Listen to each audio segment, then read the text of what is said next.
Welcome to Gifted Underachievers, the podcast for mid-level creatives with delusional ambitions. In this segment, Pat and James talk about what it's like to deal with difficult elderly parents and freelance creative careers. Hey, Pat. Hey, James. Guess what? What? I met the Keene Valley, New York Elder Mafia last weekend. Okay, tell me about it.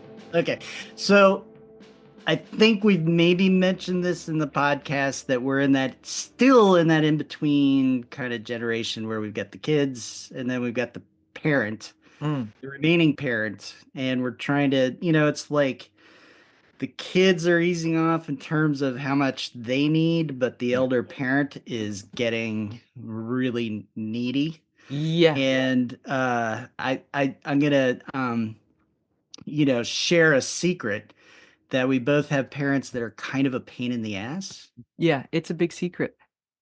Yeah, it's a terribly huge secret. Don't listen to this, Mom. Don't listen to this one. Yeah, Dad, we're not talking about you. Yeah, no, we have other elder parents, and they're both 93, which is, and they don't. 94.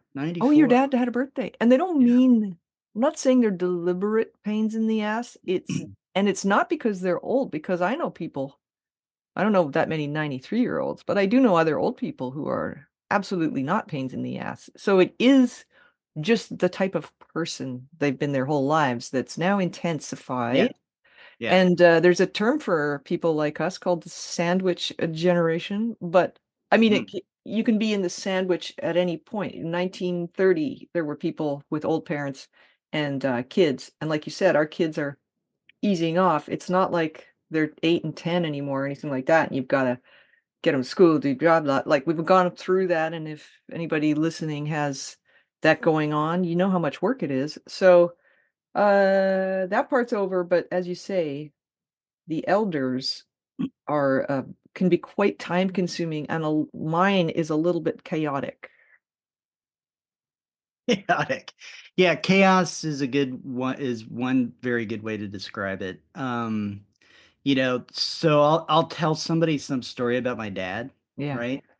And they'll be like, yeah, when my grandfather or my older parent, they got old, they kind of got weird. And I'm like, oh no, this is this is lifelong, right? Yeah. So I don't know if anybody remembers our first episode, but we ended it by me talking about my dad's ophthalmologist and my dad Yes. using her of, and I think you phrased it in a recent text as having attacked him with her vagina. Yes.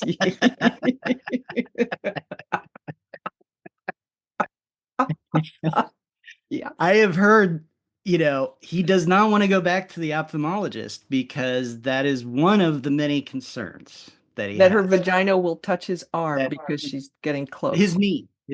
Oh, his knee. Yes, his knee. Oh. And it, will be assaultive and it's aggressive, and if you knew the ophthalmologist, she's very, very sweet person. There's no contact. There's no contact, right? Instant replay clearly showed there was no contact, no reason for the yellow flag on the play. This is just all bullshit, right? And so, there's that stuff. Then there's just like the lifelong kind of, craziness. And so I feel like if we're the sandwich generation, like some people get like a really great tuna on rye or, like a really good sandwich. Yeah. And I feel like we're more the pimento cream cheese and jelly. Which is like the sandwich that I remember being in like second grade and opening up my lunchbox and never knowing exactly what was in there. And man, oh man, when that sandwich turned up, it was like, oh God, Mom. That's like an assault. Think it. And you're at the table and nobody wants that sandwich. Yeah. Right? No, of course, you can't trade it for your life. Well, so I'm thinking the sandwich generation. So, on one side there's a bread, we're in the middle, the other side there's a piece of bread. And for me, mine is like roadkill between two of those Ryvita crackers, that are impossible to eat unless like it's just the nastiest possible lunch you could have. And there's no softening with like Yeah. mayo or cream cheese or anything. Yeah. I'm just the roadkill. Yeah. And I got actually the bottom piece of bread is nice because I really, really like my kids as well as love them. Yes. Yes. The top piece of bread is just like a 100-pound weight. Yeah. Yeah, it's hard to really find a bread that conveys Yeah. uh Yeah. this bit. So yeah, so it's a sandwich that you've been seeing coming at you your entire life, Oh, fuck yeah. and Yeah. it's like here it comes. I was hoping it would be over by this time. Yeah, and things would be a lot different, but they aren't, and so here we are. And so as creatives, we right bringing it back home. Uh, Right. this is the shit that we have to deal with, right? Is like trying to do this job that we could spend all of our time doing this job. Mhm. We're running two experiments, right? For just the podcast Yeah, of, yeah. the grants and then the smaller creative acts, right? Yeah. And Yeah. so those take time. There's the work that Yeah. we and we're both really, really busy with that, even though there's this weird shift that's happened in the last year or so, which is another thing that we can talk about, the business world Mm, of right. being creative. And then, there's our creative work Yeah. that we want to do, right? Yeah. The writing of the books and all that kind of stuff. And then there's just, the life. Yeah. And so, the creative stuff, I think probably both of us would love to have that just take up all of our time. I could totally You get know? into that. That would be great. Yeah. I mean, I do love being a developmental editor. I find that very satisfying, but I'd like to have it maybe half of my time at least on the Yeah. creative stuff. That'd be fun. Yeah. I know that'd be awesome. And Yeah. so I go to take my dad to his doctor appointment last weekend. Yeah. And so I have to leave here Thursday. It's a 5-hour drive. I get up there. The next day we have to go to the appointment. But before I leave here, I get this very subtle uh, text, or no, it's actually a phone call Uh, from one of the people who lives in my dad's very, very small town. And we're talking very small. It's in the Adirondacks. There's 500 people there, mm, so everybody knows everybody. yeah. And this person says, "Hey, can we meet? This other person and I would like to talk to you Oh, wow. about your dad." Oh, Right? dear. So I'm like, "Oh, That's never here we good. go. That's never good. Never No. good." And I said, "Yeah, how about I'm going to leave Saturday morning? How about on the way out I stop? Or did you want to meet with my dad Right. too?" And he goes, Yeah. "No, no, no, no, no, just you, just you." And I'm like, "All right." And so I go, say goodbye to my dad. I have this experience with my dad. Fortunately, there was no vaginal attacking. Any, any of that kind of, there's plenty of weirdness. There's always plenty of weirdness, but Yeah. there wasn't any of that. And I go to his house. I go inside. He's a very nice guy. This And I sit down on the Yeah. couch.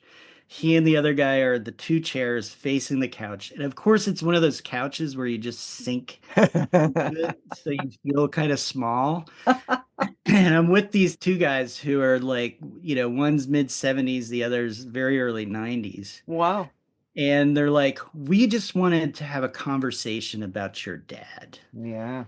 and what we're seeing." And it's just it was great, but it was also just like, why do I have to deal? There's a bazillion conversations I would rather have with these people, and there's a bazillion places I would rather be at this moment, but Mm, I have to deal. Like, I cannot get out of this, right? yeah. There's no like that. I can't go, "No, I've set a boundary and I do not deal with this person anymore," kind of thing. Yeah. And and the reason why I thought of it as the mafia is because they're kind of talking to me, and then one of them says, "Well, we here in the community are in aging in place." Jesus. kind of thing. And I'm like, all right, well, that's cool. But your dad needs more Yeah. than that, and it's like, probably the listener is kind of going, who cares? But, you know, I guess there's all these sort of things if you know kind of the community and you know what's going on with my dad. It was nice to know that there are these people out there trying to deal and trying to help. But also, here I am, trying to deal with this guy who's 5 hours away, Hmm. who's difficult on a good day, Yeah. and and everything else that has to go on, and it's hard, right? Yeah. It's a challenge, and so I have this new thing that I've got to figure out. Yeah. Well, and the problem is your dad has made it very clear that the only way he's leaving his house in that small town is if when he's carried out feet first because he's dead. Yeah, So yeah, you can't talk reason to him because he's not a reasonable guy. yeah, You can't even probably tell him that his neighbors have said he needs more help because then you're throwing his neighbors under the bus and he'll go off on them because he's got a kind of a temper. So and not that from what I understand, not great impulse control. So mhm, it's a very complicated situation and if he's not willing to leave his house, um, and he's not been diagnosed with, you know, like as having lost capacity to make his own decisions, then there's not much you can do. You can't force somebody to move. no, no. Well, yeah, and it reminds me of something that somebody had said to me long ago, and this is more in the realm of addiction and addiction counseling, Mm. which is you cannot force somebody to make good decisions, No, you and the can't. hardest thing in the world is when somebody you are connected to Yeah. can't just walk away from, Yeah. and you have to watch them make bad decisions. Yeah. And and my dad is tough and all that kind of stuff, but I do have a love for him Yeah. that's complicated. And he does have mental health issues Mhm. that are part of what make him so difficult. Um, you know, but you have to be able to be okay with allowing somebody to make bad decisions, Yeah. And you so know. what did you say to the mafia? I pretty much exactly that, and Yeah. again, mafia probably is more me wanting to be funny as opposed to an Yeah. accurate term. They both care about my dad and they're both humanists in the best, way of that term, and they do care about, they have this very small, very isolated community, so they have to take care of each other. And so Mhm. that's really what they're talking about is we need to take care of each other. Your dad's not moving, we get it. Um, but he needs extra help, and so perhaps hiring a home Mhm. nurse, that kind of thing, which then creates more challenges because will he accept another person in his house, and I mean, it just gets more complicated, and Yeah. so um life happens. Yeah. And I think there's this aspect of when you're self-employed, whether it's in a creative industry or not, there can be in families with more than, like, so you've got a brother, Mhm. I've got 3 siblings, and I have to say mine are good. Mine are pretty good. My sister in particular knows that if I don't work, I don't get paid, and so she takes on a lot of the stuff because there's 2 of us, right? So I'll do some appointments, usually ones on weekends and bring my mom and we're in a city, she's not 5 hours away, so we have it easier, but there is also this element of having to be really clear that, my work hours are my work hours, and if you lose like you left Thursday, you lost Friday as well, so if you lose, 14 hours at your work, you gotta make that 14 hours up somehow by this same Mhm. date that your stuff is due. So there's this added pressure, it's kind of, I don't like losing time to stuff I don't even feel like doing. I don't mind losing time to something I wanna do, but, something that is sheerly out of, filial piety or obligatory family stuff is, and I always thought we were a really close family. We're getting farther and farther apart the older we get just because, um, we it's harder to stay Mhm. close when so many of your conversations are around caregiving. But the the feeling that if you don't take your dad, say, to his appointments, and you don't, and then you, who's going to do it? Your brother Yeah. can't do it, or doesn't have that Yeah. relationship, or isn't expected to. So it's just very complicated. Yeah. And I have to mention my brother, and I don't want to get into his personal world because that's, he deserves his privacy, but Mhm. he just doesn't have a schedule, and there's a lot of other contextual things that make it very, very hard for him to be able to do that. So I'm the Yeah. person who can. Yeah. And I have no problem with that role. I really do not. Yeah. As difficult as my dad can be and is and has been, uh, it's a role that we're born into, Yeah. Yeah. and you know, we can't control those aspects of it, right? We don't choose our parents. Yeah. Um, but on the flip side, I was blessed with like one of the best moms ever. Yeah. She was just absolutely wonderful in every sense of the word. Fantastic. So it was a weird, it was a weird growing up with this very difficult person and then this very wonderful person, and the two of them, you know, sometimes colliding or avoiding each other or whatever.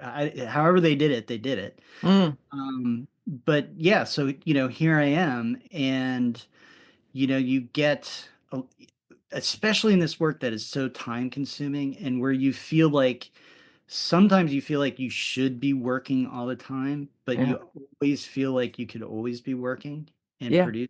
Same here. Um, but you have to let life in, right? You can't totally avoid it. And so then you got to figure out how to navigate it. And Mhm. I'm still in that process of navigating. Yeah. Uh, and there's actually, I want to bring, there's a wonderful, wonderful book by the cartoonist Roz Chast. Mm. And I think it's something to the title is something like, why can't we talk about something different, or how can we Yeah. subject? Yeah, I'm getting it wrong, but for people who are in this situation, it's such a great book. And it's really more of a comic book, or um, than not. It's not Yeah. like a text kind of read. And she's really funny, but she's also really insightful. And Mm. so to anybody who also is going through this, I couldn't, I highly, highly recommend reading that book. Mm. It's really, really good. Yeah. She's a cartoonist for the New Yorker, Yep. on staff. She's published more than 1,000 cartoons, and, the book's called "Can't We Talk About Something More Pleasant?" Mm. And, I really I've ordered it actually, so I'm looking forward to reading that. Yeah. It's looks perfect. But Yeah. yeah, I think maybe that's the only, because I feel bad, like, I want to, um I wanna feel more sympathetic to my mom, in terms of her needs, and, it's just it's just been a life, a sort of a fractured relationship our whole life, and I don't, hold it against her or anything like that, but I do wonder, maybe because you brought up the Roz Chast book, maybe I'm seeing that, one way to help kind of deal with the fact that we have no control over any of this is to just, inhale more art and, you Yeah. know, other experiences around it that make it feel less lonesome. I'm really lucky that my sister and you even, we've had a Yeah. few Yeah. almost hilarious conversations about the the stuff that's gone on. Um, Well, really, we come up with the mood swing triplets to yeah, yeah, I know. well, I didn't have anything to do with that. I got to give you and Jade full credit on We, that uh, one. So, we sometimes make up stuff to make us laugh because there's not a lot of things to laugh about in this situation, and, but yeah, it's been a very stressful year, and some of the reason my income has dropped this year is because I was dealing with pretty big picture things around moving my mm, mom into independent living, um, slash assisted, as it turns out, it's going to need to be very soon. Getting a diagnosis for her dementia, and selling her condo in Vancouver, and just a whole bunch of stuff. Like even emptying her Yeah. her place. And the place she's in now is a third of the size of her previous place, and just on the amount of stuff that she wanted to bring is was it was like a long packing process. And that's the kind of thing you can hire people for it, but they don't know your mom and or your parent. They don't know what's meaningful to them and what isn't. So it's just almost easier to go spend the hours and do it yourself on that level. But then you got to make up the lost time, because your business can't run without you when Yeah. you're in a like a one person business. So anyway, something to ponder if anybody's listening to this who's in a similar situation. If your kids are younger, the good news is they grow up and they're really great and they can help, actually, Yeah. sometimes. And the if you have a really strong relationship with your parents, I'm sure it's different. I have friends who Yeah. post on Facebook, "Oh, my amazing mom," and I'm just like, I feel blank inside. Right. I know. I know. I know. Yeah, I see those exact same posts, and I'm just like, wow, Yeah. but it's been a lifetime of that, right? Yeah. And Yeah. It's nothing so, new. yeah. Yeah. Anyway, well, that really bummed me out. I don't know if it's too personal for consumption, but we can tuck it away somewhere and call it, you know, um, private, private episode. I don't know what to say. In this episode, this very special episode, or segment rather, is we're making ourselves vulnerable. Yeah. And, I think that's part of what we want to do too, is that, um, not that we're coming off as superhuman creative geniuses or anything. No. Fuck no. But there's a lot of shit that you got to deal with in life, and the Yeah. creativity happens in and around, and you know so Yeah. Yeah. I do feel better. Knowing that we talked about this, because it is kind of a serious situation. You're required to be there if you can at the in the tail end of somebody's life, and doesn't really matter how you feel about them. But it certainly doesn't make it any easier if they're difficult or complicated, and aren't making good decisions. So I feel lucky that my mom made good decisions about being ready to move. But finally, I mean, it took about 10 years, but I think she would have gotten far more out of her experience where she is now if she had all her faculties when if she'd done it when she was 88 or something. So even just 5 years Mhm. ago, but that's water under the bridge. Yeah, yeah, yeah. Again, even when they're making choices that are going to cause you headaches, Yeah. there's not much that we can do. And you learn that as a parent too, because you see Hmm. kids go through all kinds of crazy, stupid things. And Yeah. Oh, I did um, some dumb stuff when I was. oh yeah, Oh and my I've God. done, yeah, I've, got my list. I'm amazed I'm still alive, actually. I'm amazed you're still alive too. Hearing some of those stories. Yeah. Yeah, I didn't really have a shut-off valve for some of my behaviors, but, You're like the Keith Richards of editors. I mean, I still have that wild streak. It's so strange, but, less energy, so that's good. yeah, I do too, but far less energy. Okay, well, good. Let us know what you think about your own situation. How does it affect your creative work, right? Yeah, and any strategies. We're always looking for strategies. Yeah, strategies would be great. And nothing that involves a pillow over the face. Yeah, keep it legal, people.